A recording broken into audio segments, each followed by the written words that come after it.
fans, for the first time in over 25 years, it's time to introduce your Knoxville Smokies. Go Smokies!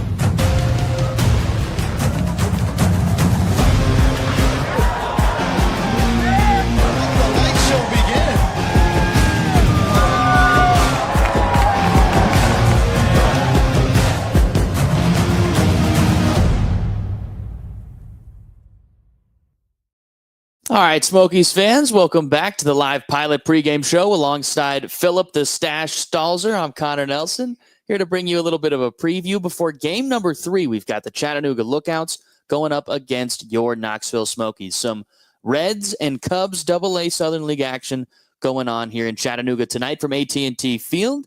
And the series has been all Smoky so far. But before we get to tonight's action, got to preface it with some trade deadline stuff. So here as we record this, the trade deadline has not yet finished. By the time this will be going out on the radio waves, the trade deadline will be done. But as we're talking right now, Phil, Cubs have yet to make a move, and we've been seeing guys getting flown off the shelves. Seems like every team that was in talks or rumors to go ahead and get somebody is going and making their move now, and we're within an hour of the trade deadline concluding. So my question to you is, What are your thoughts of the Cubs' move so far? We've got Soroka and Kittredge on the move to Chicago.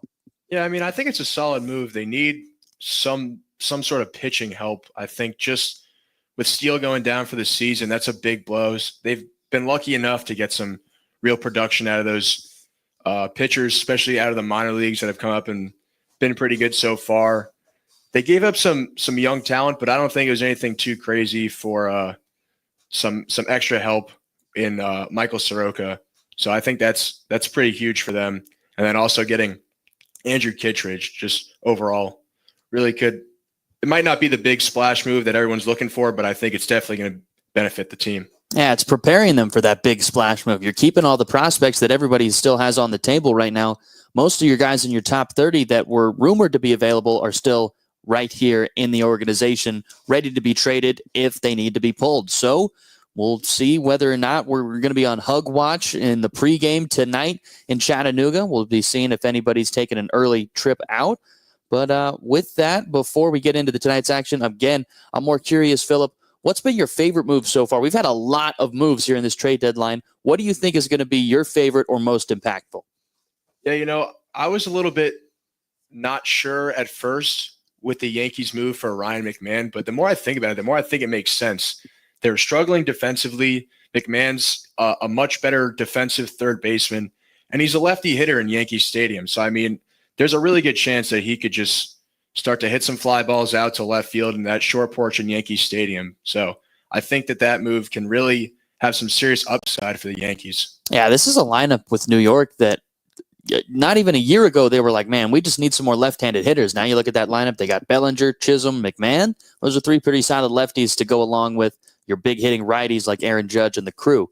So see if the Yankees can go ahead and make their AL East push. They've gotten some pressure this year from the Blue Jays, who are also making a lot of moves. But for me, Phil, my favorite moves right now are coming out of the Pacific Northwest and the Seattle Mariners. They re-get Eugenio Suarez after using him as a salary dump just a couple of years ago. That's pretty funny that they had to be in a bidding war now to get him back at this year's trade deadline. And then they get Josh Naylor from Arizona. So they've bolstered the corners. Their lineup looks scary with Cal Raleigh, the probably leading AL MVP candidate right now, with Judge a little bit wobbly.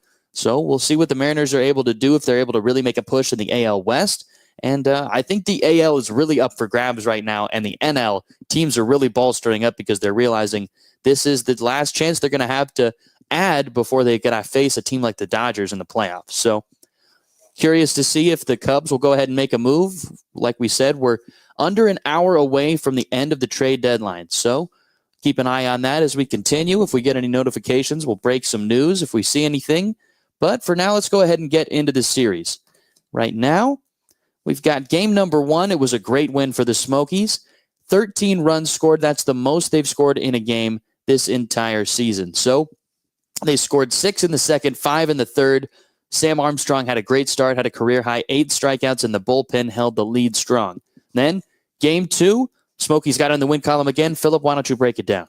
Yeah, the Smokies were able to kind of ride that momentum that they had from the game 1, where all that offense, a little slow start in the first couple innings, but lead off home run in the third by Pablo Alieno to get the scoring going. Jordan Wogu was able to drive in a second run Pedro Ramirez was able to drive in that second run in that inning there. Chattanooga only scored 1 run off Tyler Schlafer, who went 6 innings, allowing just the 1 run on 1 hit. And then the Smokies were able to tack on a couple extra to give some insurance to their bullpen. Mitchell Tyransky, Zach Lee, and Brad Depperman combined for 3 perfect innings behind Schlafer. The Smokies were able to take the win 4-1 against Chattanooga. Yeah, so they look to go ahead and get win number 3 here in this series in game number 3, 7:15 p.m. Eastern time, first pitch. It'll be Richie Giuliano and myself along for the call, so stay tuned right here on 92.5 or 1180 WKCE to catch all the action. And for everyone listening, got to remind you that this pregame show is always brought to you by Pilot. Pilot is committed to connecting people and places with comfort, care, and a smile at every stop. You can check out one of their conveniently located stations, maybe try their delicious burritos, jumbo wings, tenders, pizza, hot home-style meals, and more. They got it all at Pilot. They'll see you out here. So with that, let's go ahead and get into the standings. Smokies have picked up a couple of wins, but unfortunately they have not gained any ground on the Birmingham Barons, who continue this exceptional streak, 9-1 over their last 10 games. But Phil, how does the rest of the Southern League North look? Yeah, so like you said, Birmingham up at the top, 21-8. They're dominating. Chattanooga, who secured their postseason berth in the first half, 14-14. Knoxville sitting right behind them, 14-15. Rocket City, 10-19. And, to be honest, I think Knoxville's just going to have to go on a hot streak at this point now. Birmingham looks like they're really pulling away with it. It's going to be important to not just win the games and win series, but really go on a real win streak here if we want to catch Birmingham. Yeah, and then if you look at the Southern League South, just quickly, Pensacola at the top of the standings, 17-11. Then every other team is below 500. You got Biloxi in second, 3.5 games back, and then Montgomery and Columbus a game each back of their own, 4.5 and 5.5. Both of them trying to compete for the second half playoff spot, but right now it's looking like both leagues are pretty similar. Pensacola and Birmingham both yet to secure a playoff spot. Seem like they're running away with their prospective divisions. So Smokies going to have to put up some fight now. They've got a series against Birmingham at the end of the month. That one's going to be pretty important as well. But as they look on to today, it's going to be Grant Kipp on the mound going up against TJ Sycamore. That's the starting pitching matchup. Phil, what's the report on Kipp?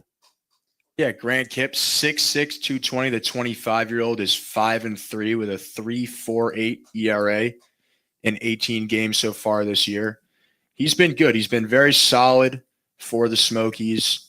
He's been one of the one of the starters who's gotten some decent run support from the offense. But he's been exceptional against Chattanooga this year. So look for him to really kind of shut the door tonight and continue that win streak for the Smokies tonight. Yeah, in 20 innings pitched against Chattanooga, he's got a 0.90 earned run average. Those were some of his highlights from the rest of the season. And then some news, Phil. He's recently been slated on the top 30 prospects in the Cubs organization. He's currently number 21. The total for this Knoxville team right now, we've got 8 top 30 prospects from the Chicago Cubs list right now on this roster here in Chattanooga. So fun times to be a Smokies fan as this team pushes for a playoff shot. And Grant Kipp's opponent tonight, it's going to be TJ Sycamore. This is a left-hander who stands 6 foot 211, 27 years old. He was originally a first-round pick or first compensation round pick by the Yankees in 2019. But since he's been with the Lookouts this season, he's 5-2 with an ERA above 5 in 14 games, 7 starts. This will be his 8th start and 3rd appearance against Knoxville. In his first appearance, it was a start. He went 4 scoreless innings. He struck out 5 and walked 2. And then in his other appearance, it was a relief outing. Just went 1 inning as a lefty, probably for some matchup reasons. But long story short, he hasn't allowed a run against the Smokies this season, so they're going to look to break through against the lefty here today. And Phil, we've got the lineup right in front of us. How about you break it down for our listeners? How is Lance Reimel aligning this team here today? Yeah, leading off, we got Jefferson Rojas playing shortstop, the new call-up. Behind him, Pedro Ramirez, the switch hitter, playing third base. BJ Murray in the 3-hole today, playing first. Corey Joyce will be doing the slugging and the cleanup role, playing second base. Pablo Aliendo will be DHing. Jordan Wogu will be playing left field. Casey Opitz doing the catching. Andy Garriola will be in right field, and Parker Chavers will be rounded it out in center field. Yeah, Lance Reimel doing a little bit different than last night. Got to remind you that it's also Jalen Palmer's birthday. Shout out Jalen Palmer. Happy birthday to you. Seeing all the birthday wishes he's been getting on the Instagram. You can go follow him. I believe it's like UCJP or something like that. I'm sure if you search up Jalen Palmer, you can go find him, wish him a happy birthday. Not in the lineup tonight because last night he exited the game after fouling a pitch off of himself, was feeling a little bit shaken up. So it was Jordan Wogu, who you mentioned is batting sixth tonight. He was inserted into a 1-2 count yesterday in substitution of Jalen Palmer, picked up a hit in that at-bat, and they couldn't keep him off the bases. He went 3 for 3 with 3 singles. So looking for some more of that out of Wogu because he was real hot before they gave him some cooling off time on the developmental list. And then fans, can't forget to remind you that this season, Pioneer Comfort and your Knoxville Smokies are teaming up to hit home runs for heroes. So what that means is that for every home run hit by a Smokies player this season, Pioneer Comfort will be donating $100 to the Wounded Warrior Project. And to date, Smokies and Pioneer Comfort have raised $5,100 for the Wounded Warrior Project, and they've kept piling on the donations this week. We had a couple of homers in Game 1. Pablo went yard yesterday, so it's been good with the home run juice for the Smokies. Everybody seems to love hitting in Chattanooga, and this is the last time the Smokies may play in AT&T Field.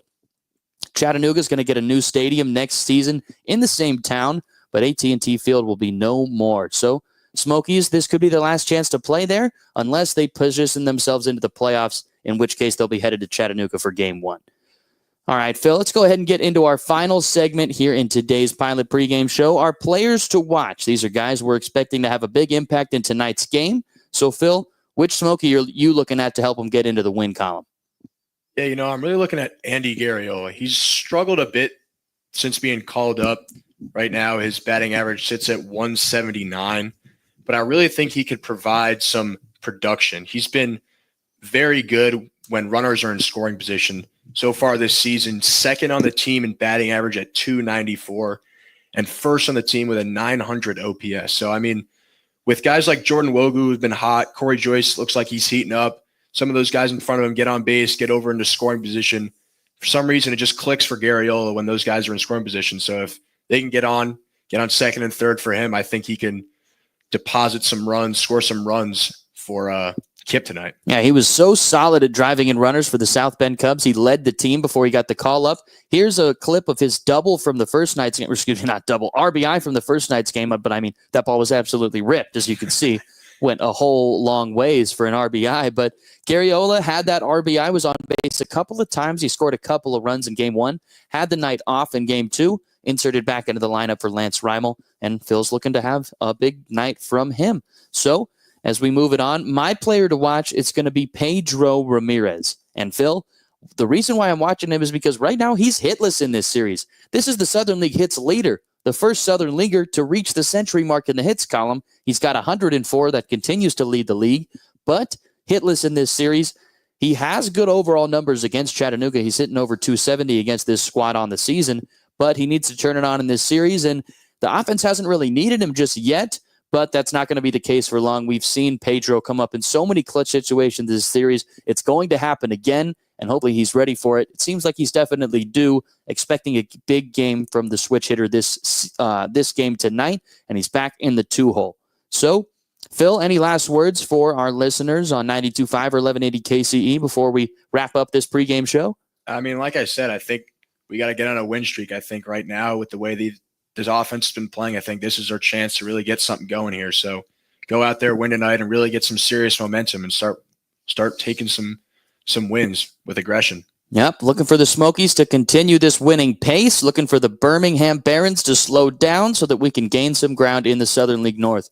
Fighting for a playoff spot here on 92.5 or 1180 WKCE. You can catch all of the action here on the radio. Remind you once more, it'll be Richie Giuliano and myself, Connor Nelson, along for all 9 innings here on the Smokies Baseball Network. So stay tuned right here for all of the action. Tomorrow we've got the same thing tuned up. So make sure you're bookmarking 92.5 1180 WKCE. But for Philip Stalzer, the Stash Man, and Connor Nelson, myself, signing out for the Smokies Baseball Network. Let's Fans, for the first time in over 25 years, it's time to introduce your Knoxville Smokies. Go Smokies! Woo!